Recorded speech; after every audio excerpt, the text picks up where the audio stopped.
Hello, this is Imani Latif, creator of Peep Game Comics. I am the creator of course, this is Imani Latif. I'm a creator of Peep Game Comics. You're listening to Black Comics Universe, streaming exclusively on The Experience. And I am here with my friends, Jennings and Damien Duffy. Hello. Hello. What's up, guys? We're in like 3 different time zones here. Crazy. Yeah, I know. Science. No, right? No, but yeah, so yeah, I want to get into it. I really wanted to talk to you guys. I saw your announcement for the nomination for the Eisner for Parable of the Sower. The Sower. Congratulations, you guys. Thank you. Thank you very much. What is it like? Because y'all actually get a lot of nominations and a lot of awards lately. It's like it's becoming a thing. What's it? I don't know. Comparably, I think you got to get more than the average creative team. What do y'all attribute your success to? Well, we pay off the judges right beforehand. There's also a great deal of blackmail material that it's like ridiculously. Payola. Got it. Yeah. Anyway, we've been just really lucky that people enjoy our adaptations of Butler's work. I think is the main thing, and also, I mean, we're lucky to be working with Octavia Butler's stories, which are completely brilliant, and somehow there are still lots of people who haven't heard of her. Yeah, which is even more implausible, right? I'm like, what? How do you not heard of? Anyway, so I don't know. I think also is that we've been working together for such a long time. It's almost like one person is making it, but you know, it's like there's a huge amount of like empathy towards each other and understanding how we both make stories that I think is very different than most creators too. Yeah, I mean, you do have other creative teams who've been working together for a long time, but yeah, Damien and I have been working together for almost 20 years now. It's crazy. It's like 17, 16. We just make up. It's long. It's long. Exactly. Yeah. Yeah, go ahead. No, you go ahead. Oh no, I was just agreeing with that. Like, yeah, there's a comfort level involved in our collaboration, and also I feel like at this point we have such shared goals and shared ideas about what comics are good for that helps us a lot to put out award-worthy adaptations, I guess. But we're up against Gene Yang, which just makes me nervous. That guy gets lots. I did not know that. You know what? I'll rescind my congratulations now. I know, right? It's like, dang. No, he's a beast. He's a series. Yeah, I mean, because he adapted Superman Smashes the Klan. That's No, there are a lot of great books out there. I mean, like, it's an amazing time for graphic novels, for graphic adaptations, and hopefully we destroy everyone else. But you never know. Yeah.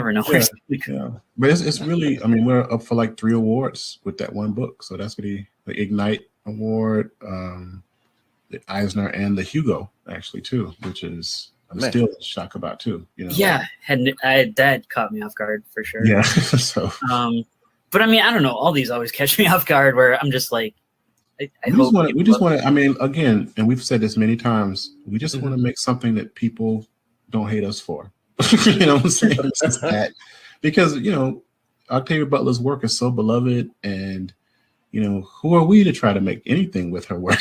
You know, and you know, I want to talk about that creative process as far as creating a visual work around her work.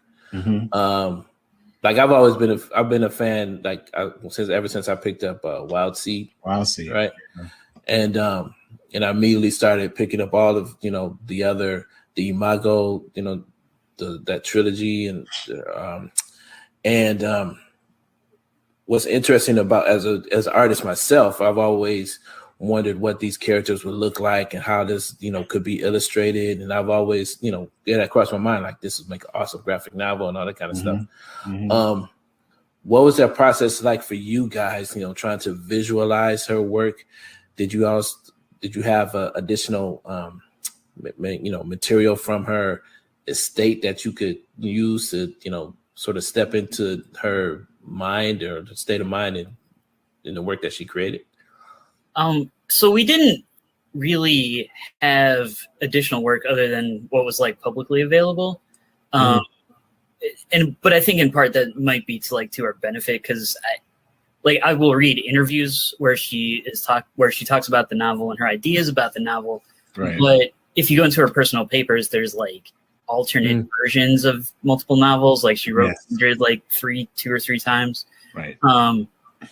So I think there's a danger of falling too far down the rabbit hole. Okay. Get in the way of that creative process. But the kind of like something I think that with Kindred showed us we were on the right track. I mean, it had already come out and people liked it, but we went to the Huntington Library where they have her personal papers, and they had 2 photos from a magazine, like one from an ad and one from like a fashion shoot. And it was it was Kevin and Dana, the 2 main characters from the 70s in Kindred, and they looked very close to what John had drawn. It was obviously like Kevin and Dana, and we were like, "Yo, this is Kevin and Dana," And we, as soon as we saw them, because what happened was when we were there, one of the docents or one of the researchers did a special presentation just on Kindred, and had a lot of her stuff out. And as Damien stated, these 2 photos in a manila photo were like looking at us, and we recognized them as the main characters. It was crazy, or 2 of the main characters. Yeah. Yeah. And so something we must be clicking, but as Damien's saying, I mean, we did a lot of like our external research. A lot of the research was just, paying attention to what she put on the page, listening to it, trying to figure out ways to tell it better. Damien actually, when he was doing research when he was listening to Kindred, one of the things he always talked about was like, yo, this story is actually a lot more complex than it actually even seemed. Well, like both of them really because the way she writes narrative time, it works great in a novel, and you don't notice how interwoven and complex it is until you have to take it apart for a comic. Because it'll be talking about somebody's something's happening to the character, and it's like, that reminded me of a thing that happened 3 months ago, and she'll just slip that in there, and it builds up, and it's very smooth if you're just reading the prose just to enjoy the story. But technically with comics, you kind of want linear bits of narrative. It doesn't work the same way. Exactly. So that's when you start zooming in, you realize just how intricately she wove everything together. So that's why I had to read the books so many times. And also it takes at least for me 5 or 6 read throughs before I start pulling out. I know I've sort of gotten to a next level in thinking about the adaptation when I start pulling out subtext, or when I start saying this event is a metaphor for, more literary criticism kind of observations. Right. The close reading, and then you do a close writing, so to speak. Yeah.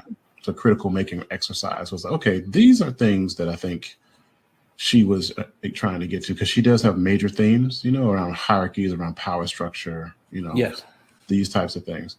But Damien's a lot of strong female leads. Yeah, Like definitely very socially conscious, and they're very much about like, definitely like parable. The parable books are much about like warning the world of impending doom. Like she was trying to create, stories that were prescient on purpose, so to speak. You know what I'm saying? So yeah, it was a "If This Goes On" type of story, which there's like the famous, it's like Robert Heinlein or somebody, I forget, maybe Bradbury, one of those like famous science fiction authors. But they said there's like 3 types of science fiction stories, and it's the "If This Goes On" is like the sort of using speculative fiction to warn about like present circumstances and where they're heading. And yeah, so Parable of the Sower, that is very much about that. And then I was just going to say, like, going along with like having to dig sort of themes or like central metaphors and stuff out. Like, I think maybe one reason people have responded to the work is that when we pull those out, we don't just like throw them out or just like repeat them in the same way, but we figure out how to do things, how to call them on like those metaphors or those subtexts like visually or like through visual sequence rather than just through text. So it's pulling out really sort of deep thematic content and figuring out how to use like pictures to sort of imply that or show that or to like add that dimension in a different way. And that's one of the things I was actually amazed by when I picked up Parable. I was amazed how thick it is. Like, I don't feel like you guys left out anything, dude. Like, let me tell you, like, when I read his script, I was like, okay, I just read Parable of the Sower as a comic book. You know what I'm saying? Yeah. This is not a graphic novel. This is like a visual book. This is what it feels like to me. That's what it is. It's not a. I'm glad to hear that, because there was a lot I did leave out, especially like for some reason in that book, she thought it'd be a great idea to introduce like 11 characters in the last like 20 pages. I remember freaking out when I was working on that. I was like, wait, there's all these people? And like, you have to introduce all of them. And so some of them kind of got less backstory, but this is close to 300 pages. This is not a graphic. Well, no, don't pick this up if you think you're just going to use this as a shortcut. No, this is the real deal. My father-in-law said it about like the Kindred book. He was like, "Yo, this is not like the comics." I was not expecting. Right. Like, I had to actually read this in several sittings. He was like, I couldn't. It was a lot. Yeah. Yep. No, and that's and I like that about the way you guys approached it. It's like you didn't necessarily look to, abbreviate it or amend it or anything like that. No. We were very much like, we didn't want to do just the Classics Illustrated version of the novel. Right. That was a big thing. Like when we started Kindred and with Parable of the Sower also, is like, we were just like, if we're doing it with comics, let's do the things comics can do best and like use the affordances of comics to tell a story. Exactly. I had to get out of this habit. Can you guys, because I bring on people that I'm always so comfortable with and I don't actually do a good job introducing things. The book in and of itself, can you guys give us a description as to what this book is about? Like what Octavia wrote and what you guys put together. About the end of the world. I'm just kidding. Not exactly. Well, sort of. Yeah. So Parable of the Sower, it's about a young woman, Lauren Oya Alamina, who's in basically now, is written in the 90s, takes place in the 2020s. 2024, I believe. 2024 is where it starts, and it takes place in an America that's broken apart by like income inequality and environmental catastrophe and disease and wage slavery. So it's obviously completely fictional. No overlap. It's not like there's not climate change. Just this, right. Anyway, so it's about that.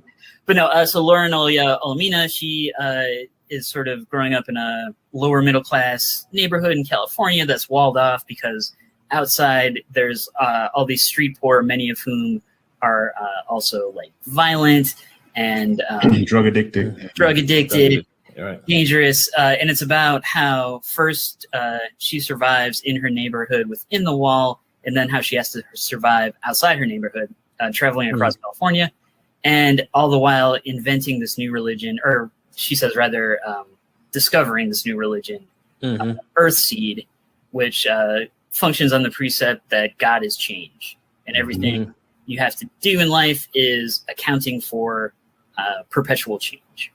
Yep. How's that? Yeah. No, that's good. I think that was awesome. And I know that we were talking about recurrent themes with Octavia Butler. Another one of her recurring themes is community. She always builds communities around her protagonists. Yeah. What was it about these, Kindred and Parable of the Sower? And you guys are doing Parable of the Talent too? That's correct. Yeah, we're in the middle of that now. I mean, actually. Yeah. What was it about those books that drew you guys opposed to is it called the Xenogenesis or the I've always been a fan of that series or Wild Seed? Yeah. No, that's a great question. I mean, it just turns out that when we were we love babies here. Yeah. It's his birthday, right? It's his birthday, so he gets to make Let him talk.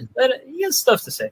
So it just turns out that we were the story kind of chose us, like Kindred in particular. Like we had already tried to get at one particular point and were unsuccessful when Beacon Press wanted to do the book, and someone else got the right to do it, and then it didn't happen. And then Damien and I actually ended up being selected to do it when Abrams got the rights to Kindred as a graphic novel. So essentially, we didn't have a choice as far as like the first book. It was actually funny. It's like we were actually doing a panel about Black comics, which is behind you, actually, at San Diego Comic-Con, and I was walking around trying to pitch other things that we were working on. And yeah, I rolled up on Abrams and I was trying to see if they wanted to publish anything that we were working on. And Sheila Keenan, who was the senior editor at the time, was like, "Yo, I'm working on trying to get this book. Are you familiar with Octavia Butler?" And I was like, "Yes." Yeah. And I'm actually, "What book are you trying to do?" And then she said Kindred. And then I remembered, as I was picking my job off the ground, that other book had never happened. This is actually about what, Damien, like 3 or 4 years after it was like I think 3 years after. So there was this open call in like 2009 that we tried to get the job to adapt Kindred then. We did not get it. It was with a different publisher. It was going to be a black and white adaptation, and hardly any more pages. I mean, it was like 100. It was small. Yeah. In retrospect, probably for the best, but so we didn't get the job the first time, and then just sort of out of the blue, John happened to talk to Sheila Keenan, and when she looked at his art, was like, "Hey, you ever heard this Kindred book?" And it's like, "Yeah, we thought we would never get to do that." Wow. So it just kind of circled back around to us, and this so it in a way it felt like it chose us. Yeah. No, it's for like the parable books. I mean,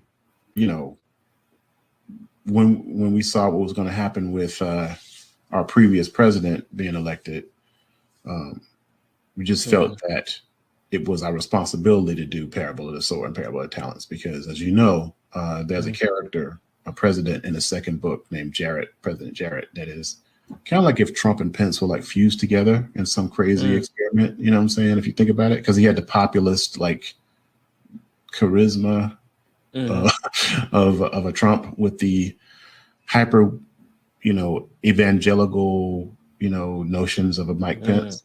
Okay, right. Yeah. So I don't know. It just seemed like it was the right thing to do those two books. I mean, my favorite story of hers is Wild Seed, and we would love to do that. But that's why those are the when I finished the script for Parable of the Talents, which John's working on the art now, it was right before the shelter-in-place orders came down during the pandemic. And so the president character that John's talking about comes to power under the slogan "Make America Great Again," and is like a fascist. So it really felt like I finished Parable of the Talents, and then I went to go live in it. Exactly. Wow. It was disturbing. But I mean, it just really speaks to how prescient Butler was in those writings, and how important her warnings about, sort of unchecked capitalism, rise of fascism, poverty, racism, sexism, like everything she was talking about in those is even more important now, since we're really dealing with it right now. Like, she was pretty spot on with a lot of her predictions of what 30 years from when she was writing the book would be like. Yep.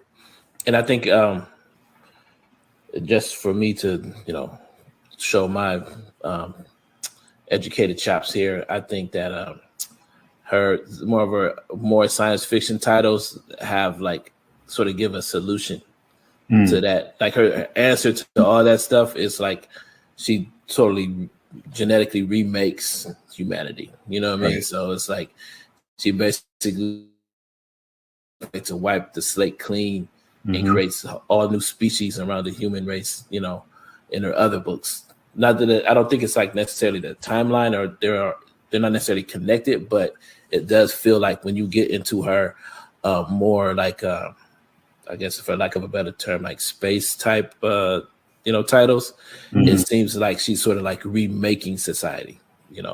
If Parable of the Sower and Parable of Talents in those books it's a discussion about the current society, she's sort of like reimagining what society could be like in those books. Yeah, and then like because the Xenogenesis trilogy, especially like Dawn and Adulthood to Write some, they like the conflict is that humans don't want to be fixed, right? Because like the thing is, it's her thing that humans are dangerous because they're an intelligent species that can only think in hierarchies, right? And the aliens like are going to take that out, like the hierarchical thinking, but humans don't want to lose that. They don't want to lose it, exactly. Right. But no, you're exactly right. Like Parable of the Sower is definitely really highlighting a lot of the problems that she tries to solve with some of the like alien characters, or like the I don't know, godlike, Doro and Wanyu and Wildseed. Wildseed, yeah. But then but it seems like she always does come back to the fact that but humans don't want this. Exactly. This is burn everything down world. Right. And this is why we like this again. You know what I'm saying? Yeah, hard-headed we are. Right. Exactly. This is where I reset the room here real quick. You're watching Black Comics Universe presented by Peep Game Comics, exclusively here on the Experience. Please help us out by hitting share and giving us a like and follow. Then make sure to tune in for our original programming 7 days a week. The Black Comics Universe streams every Tuesday at 6 p.m. Eastern on all DSPs. And again, I am joined by John Jennings and Damien Duffy, creators of the creative talents behind Octavia Butler's adaptation of Parable of the Sower. And we can bring that image up now, Kyle, whenever you get a chance. But it's interesting. You guys are one of the first people I met. There you go. Sorry, it's covering everybody's face. It covered my face, which was great. It kind of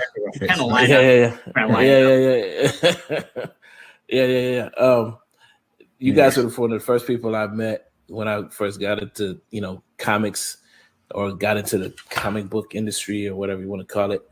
And you guys have seen far more of this than I have. What has, especially with this book here, Black Comics, and I've used this book. This is a book that you guys, what year did you guys publish this?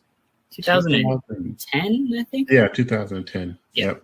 it seems like an eternity ago. Yeah, I think it is an eternity ago. And this is the first volume, by the way. Yes, the first volume. Yeah, it's 2 volumes. But you guys, so you guys have been watching. When you talk about that's volume 2, there you go.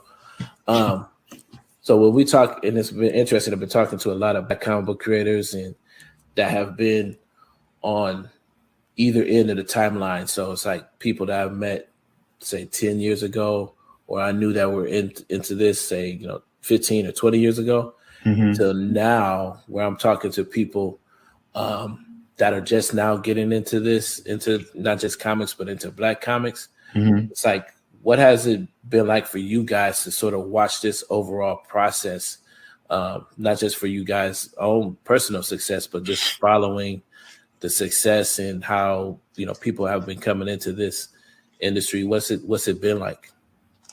Man, that's a good question. I mean, yeah, because you're right. I mean, I think what happened was, like I said, Damien and I started out as experimental comics makers and independent comics makers, like as far as like our own personal practice and research. But then also the curatorial process kind of brought us to looking at, African American independent comic arts, more broadly known as the Black comics, the Black Age of Comics movement. And yeah, I mean, it definitely has been a really interesting evolution. I think a lot has transpired from us getting involved in that space too, because, one of the things we realized is like, man, no one's really like, people need to know more about this space, which is why we made the first Black comics book to start with. And then, kind of participate in that space as curators and as practitioners, and also creating new spaces where people could create wealth, or not wealth, but, make some money at least, maybe cultural wealth, but, like the Schomburg and, SoulCon and things like that, where you needed to actually increase space. So those spaces have increased as well.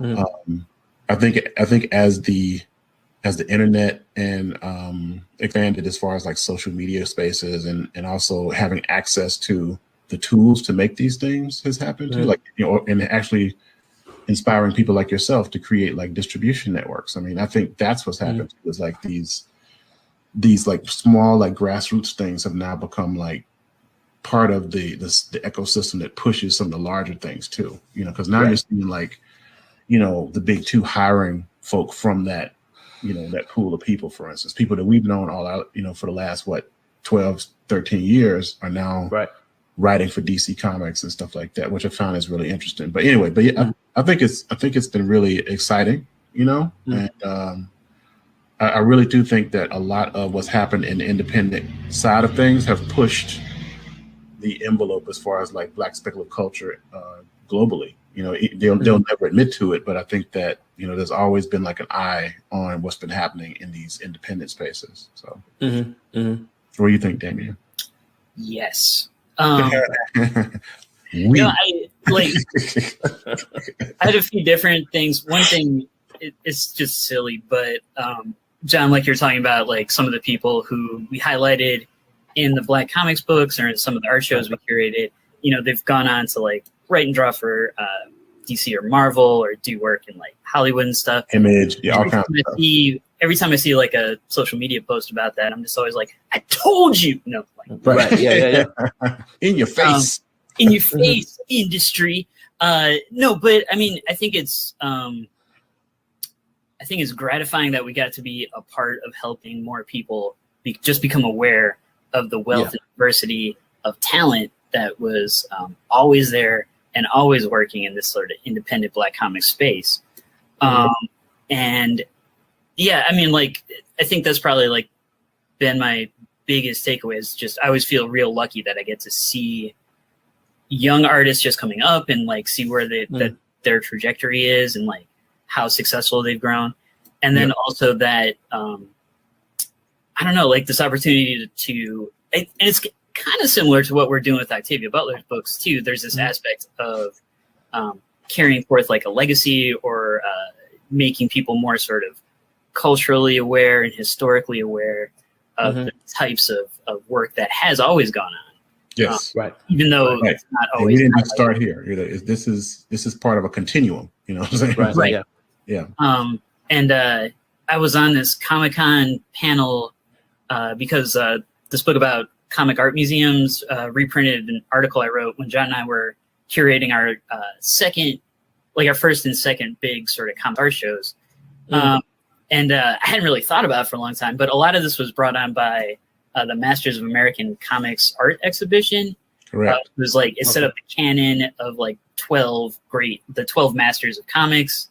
And we had a lot of arguments with it because it was all dudes and 11 white dudes. But even beyond that, it was also that it like cast comics is like this one single strand, right? Like you start with early 20s comics, you get to like underground and like Raw and Mouse and stuff, and you're done. You got it. You understand. And our thing was like, no, it's like a tapestry. It's right. a huge tapestry. It's a living and growing medium. And in a lot of ways is just, getting going in the last 10 years, right. especially in this country. So, I think all in all, just to be able to sort of like look at those moments and expand notions of what the history of comics is and what the potential for comics is, especially in that Black independent space. That's what has been great to see all that transpire. Yeah, I've been. Yeah. No, it's interesting because I've been trying to explain to people that for a lot of folks now, it seems like everything they see it as things started after Black Panther, and I'm trying to right. Yeah. And I try to explain to people, it's like, well, no, I will say at least 5 years, if not 10 years before Black Panther, you could definitely see how there was momentum being built. You know what I'm saying? Like, yes. SoCon was like at least 2 years, prior to Black Panther. People like there were certain Kickstarters that were very successful. Black independent comics, before Black Panther, it was like the community was growing. So by the time that actually that film came out, if you're going to use that, you can definitely use that as a hallmark. But a watershed. It's definitely a watershed moment. But by that time, the community itself had built up a ton of momentum. Yes. Yeah, I totally agree with that. I mean, because I would say that this new iteration of Afrofuturism, Black interest in Black speculative culture started like in the early 2000s, and started to really, honestly, like gain a lot of momentum in the underground spaces, but also in the academy, which is weird. I mean, like, I talk about this all the time. It's like when you look at like how hip hop culture kind of got away from us. The academy. When I say the academy, I mean like people who are in university settings, teachers like myself, researchers who are studying popular culture, kind of look down their noses at hip hop. And now, of course, you have archives at like places like Harvard and where's the other one? Upstate New York, Ithaca. Yeah. That's school. I can't even think of the name of school right now. But we started studying it after it had affected culture so much. And to me, it's like part of one of the things that started driving this interest in Black speculation, Black speculative culture, because I definitely count comics as part of that, was coming from like, geeks like myself who happen to be teaching classes and stuff like that. We were talking about this way before Black Panther broke, and I would even count Get Out as a major moment too, because Get Out is a sci-fi horror movie. I mean, it's political satire, but also science fiction and speculative in nature. Those two films, I think, together help really, really open up the floodgates, so to speak, and usher in a new movement of like Black speculative culture in all media, across all media forms, And now I think, go ahead. What I was going to finish with was like, because all of these different things are not happening in isolation anymore. I mean, basically, it used to be like, oh, there's this one Black nerd at this high school, and who loved Doctor Who and also loved, Parliament Funkadelic, right? But now you have like these massive collections of like, people from all backgrounds who love Black creative culture. And now it's become like an international movement, you know what I'm saying? Because of being connected through the web and other spaces. So, yeah. Were you going to say, Damien? I'm sorry. Oh no, I was just going along with that. I think you can also sort of trace kind of like a generational growth, or like how there's sort of a generational exponential growth of interest in Black speculative fiction. 'Cause if you think about like early 90s, that's when Mark Derry kind of codified Afrofuturism as a term.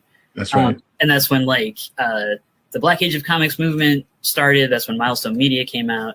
Yeah. And like, I mean, there's kind of ebbs and flows in this, but like you can see sort of the seeds there that were planted sort of taking root and growing with that kind of next generation that John and I were involved in kind of cataloging and shedding light on. That's correct. And then, you know, along with sort of the growth in media and the growth of comics, or at least superhero comics and sort of mainstream consciousness, I think some of that, there's like a generational narrative that sort of goes along with it. Why it's so upfront now and so sort of explode, or seems like it's exploding now. Yeah. It seems like it's kind of like Beyonce's success, right?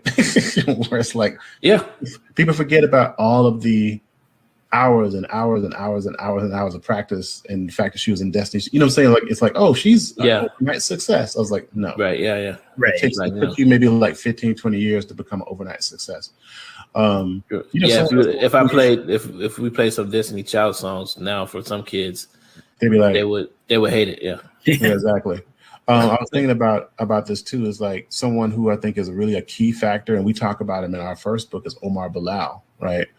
Okay. Omar Bilal and the Museum of Black Superheroes, you know, Hero Talk. Yeah, you know what I'm saying? It's a huge part of this because it was one of the first like online spaces where a lot of the people who are now, you know, the it people could talk about art, could talk about politics, talk about community, could get into fights, you know, all kinds of stuff. And there were a lot of fights. And then I think what started to happen was when Facebook became Facebook and started having like these groups, you know, you didn't necessarily need that one space as much because you needed more voices and stuff. And I think that's why he actually ended up shutting it down because it started spinning off into these other things.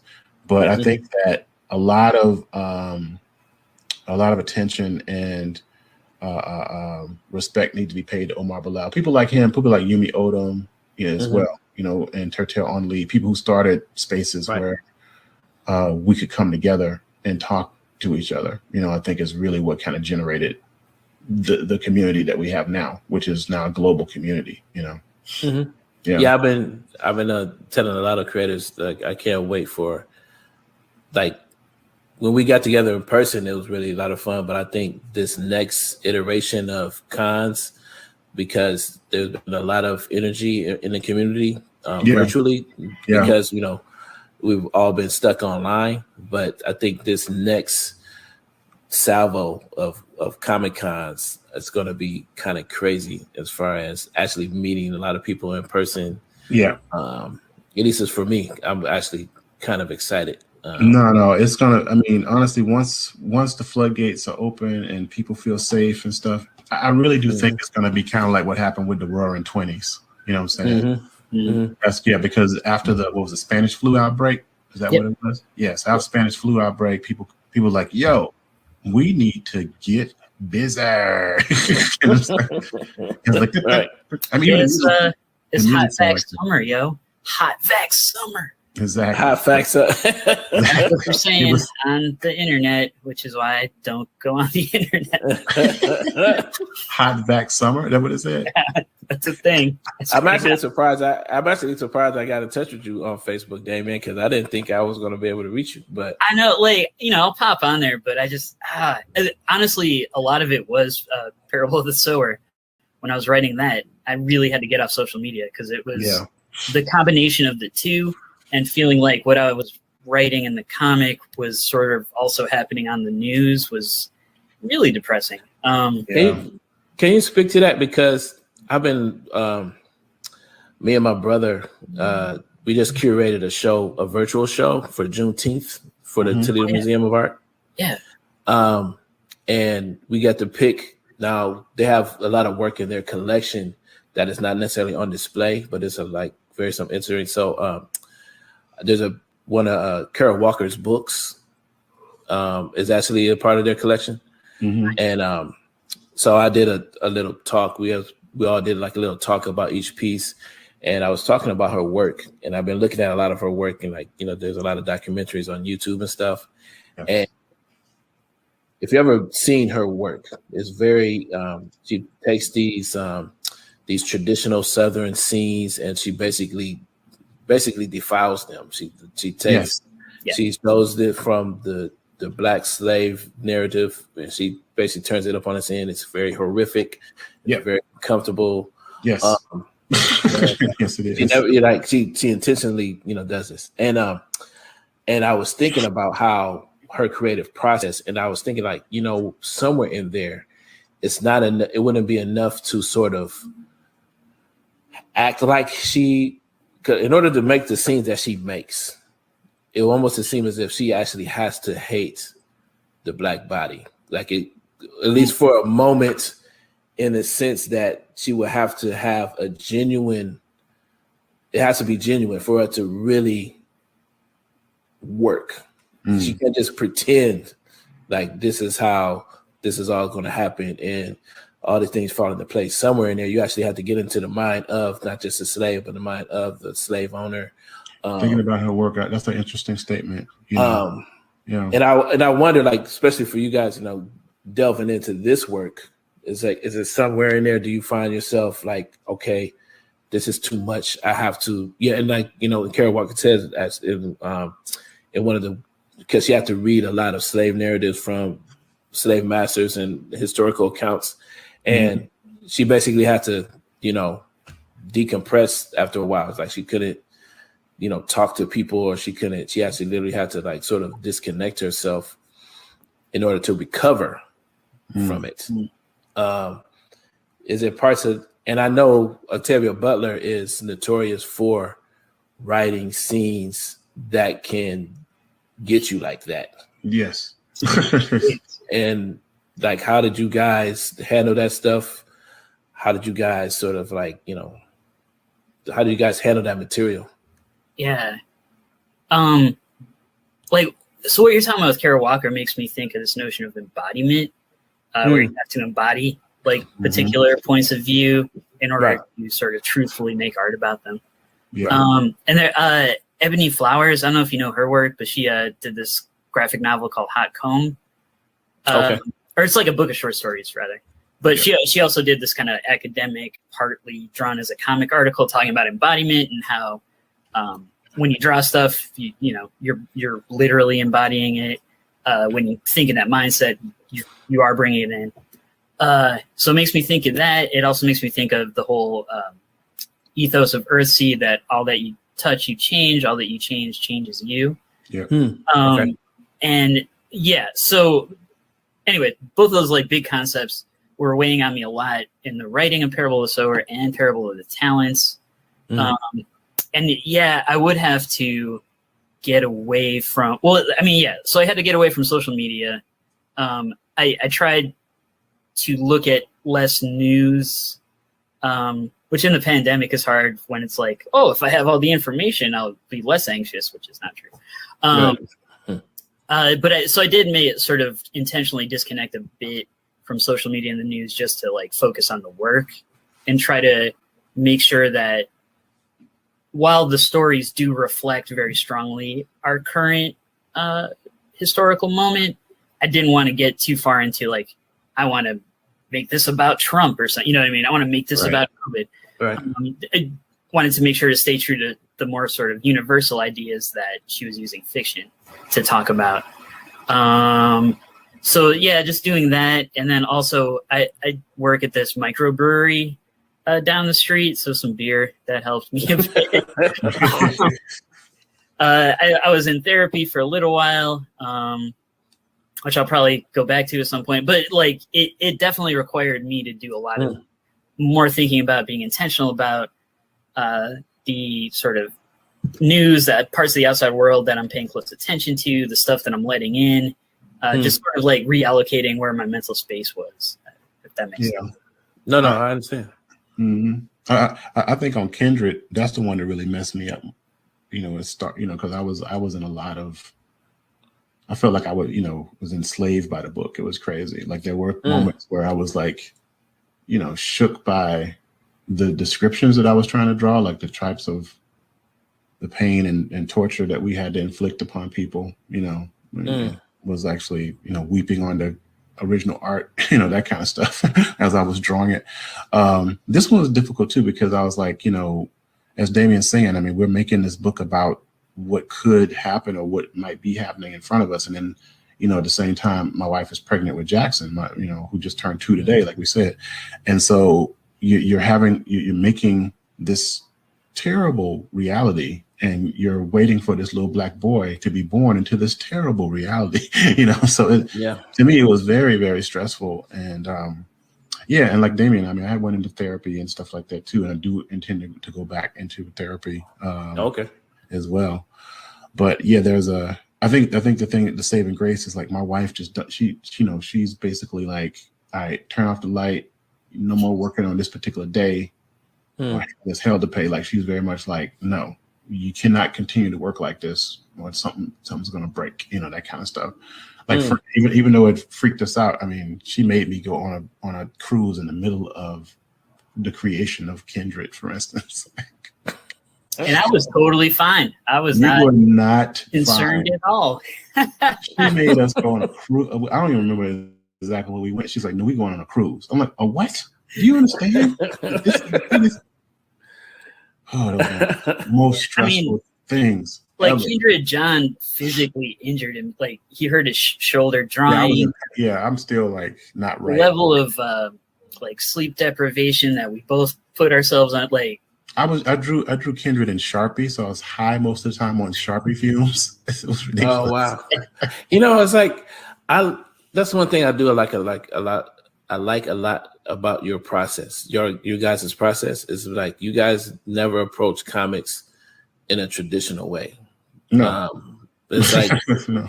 But I think it's good to, and I'm glad that I met people like you when I first got into this, because if not, I would still be trying to like figure out, okay, how do I draw on bristle board, and I got to have all the right tools, like all the tools that are in the front side of how to draw the Marvel way. I was still trying to. I had to get all the boards and the paper. I think we've all been there. Yes, we all. Yeah. Now it's like I make comics on the 8.5 by 11 sheet of paper. It's like it's more about the process than it is about it has to be just so. But it's something about your guys' process that always made it like okay to like, take risks that way. Thank you. Yeah. No, we love comics hard. Even if sometimes they don't love us back. But we also, I mean, you're right. Like we're always very like whatever we have to do to get it done. That's what we'll do. Yeah.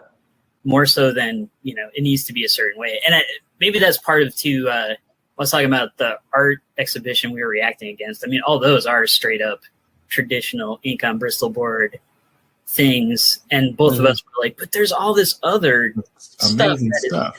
Right. Yeah. We had gallery comics in that show. We had like web comics printed on, board. We talked about process a lot. We had, it was just really the diversity of not only the medium, but who was making comics and how they were being disseminated, Yeah. Honestly, was still very proud of that show. Go ahead. I'm sorry, Imani. Yeah. No. I got about 10 minutes left or so, and I wanted to make sure I got this in. So you guys are college professors that actually teach a lot of this material. And it's like, I don't think a lot of people, I think that's one of the hugest, I don't know how to describe it. Like, one of the hugest things like people don't know about this culture is like academia, just academia built around this. There are scholars that are, that discuss this and actually get paid to basically be professional fans of basically pop culture, I've been thinking a lot about going back to school and, doing what you guys do, because I think there's actually a place for more dialogue around it. Yes. You guys want to, there's an Eisner for like, scholarly discourse around comics. Yep. What is that world like, and what, how would someone, to say, well, I can't draw, I can't write, but it's like I'm a fan and I'm a scholar. It's like maybe this might be, something I can get into. What would be? How would you say they should approach it? You should go first, since you have a PhD in library information science. So I have a PhD in library information science. I'm also an adjunct lecturer. I teach maybe 1 to 2 classes a semester, and I have no job security or make much money. So I'm, it's not all perfect, but I mean, part of it was when I was going through, I sort of fell backwards into library information science. I was getting the master's as more like a professional degree because I was already working in a library. But I did the thing that I always do, even when especially when I tell myself I'm not going to, is I put comics in everything. So whatever class I was in, if I could relate comics or graphic novels to the final project, and that ended up growing into a dissertation about online comics. So I mean, like, I guess my general statement would be there is space for comics in basically any field. Any field, like, fields will approach it differently. You may face more resistance if you're trying to be like the first person to do a comic about particle physics or something, although there might be one of those. But, like in library and information science, there was more leeway, especially because graphic novels and manga and libraries was such kind of a big growing subject when I was in grad school. But all of which is just to say that there's like lots of different avenues where you can study comics, publish scholarly work about comics. It doesn't necessarily have to just be like, English or pop culture studies or whatever, like art, graphic designers, like things you would traditionally think of. Like, there is a lot of space, and there's there's like a lot of growing spaces for comics in lots of different fields. So I think that's one thing to consider is like, what field are you really drawn to? What field do you really want to study in? And how could you combine that with your interest in comics? I think that might be like a useful place to start. Okay. I totally agree. Like, for me, I have an MFA, which is terminal in art. And I started working in graphic design, and just always had an interest in media studies and in like understanding symbolism and, how these things happen. And also curation, these different things, and publishing. So, and I taught graphic design for like 20 years, as a professor in, Research One institutions. And then when I made a transition out here to California, I was approached not by a graphic design program, but by a media and cultural studies program, because it is highly interdisciplinary. It was funny because when Nalo Hopkinson was trying to recruit me to come work here, we don't have a design program at UCR, and art didn't understand what to do with me. They were like, we don't understand even what this dude is doing. MCS, my program, was like, oh, we totally understand what he's doing. Like, come here. And I was like, you know what? I've actually found that being in a media studies program has been a lot more liberating for me with my own personal work, and in fact, just got a promotion actually fairly recently for my research and work, Congratulations. Congratulations. Thanks, bro. Appreciate it. So and it fits. And so I teach an intro to comics class, like an intro to comics course, and then also classes on, essentially Black sci-fi and horror. And I teach a whole class just on Black superheroes now, So those kind of things. So, but it's because, like what Damien's saying, there's become like a more of an interest in comics as a field. What's about to happen is comics is about to become its own area of study. That's what's about to happen, because as Damien was saying, these particular classes were in English, they were in other spaces. And now what's happened is that because comics has become such a powerful force globally, it's worthy of studying as its own separate thing now, Okay. Yep. And that's actually going to lead me to my last question, is like, where do you see, you guys have been on this for the last 15, 20 years. It's like, Yeah. where do you see this headed? And I think that's definitely a perfect direction to go. Really quickly, I think that both of us have spent a great deal of our professional lives as facilitators and as curators and as translators, and I think for us personally, I think our next the next level for us is putting out more of our own ideas, more of our own intellectual property, which we're in the middle of doing now, and collaborating and growing as a creative force. Yeah, that's what I think for us personally. And I don't want to put words in your mouth, but that's what I see. Similar. I guess just in the general question of like where are Black independent comics, where are comics going, where's comic scholarship going, where are we going? I think the answer is everywhere. Yeah. Yeah. Well said, sir. No, that's definitely the way definitely way to drop the mic. That's right. Hot back summer. Was it hot back summer? Hot back. What? Vax hot summer. I don't know what it sounds like hot wax, which is like, why? What's happening? Hot vax summer. World. And it's summer. It's like vaccine, like hot vax summer. It looks like the vaccine. Because there was like hot girl summer, I guess, was it hashtag? Right. Summer, like SUMMAH. Summer. Yeah, summer. No, all right. So, So we're right up on it. For John Jennings and Damien Duffy, I am Imani Latif, and this is Black Comics Universe, and we are out. Thank you.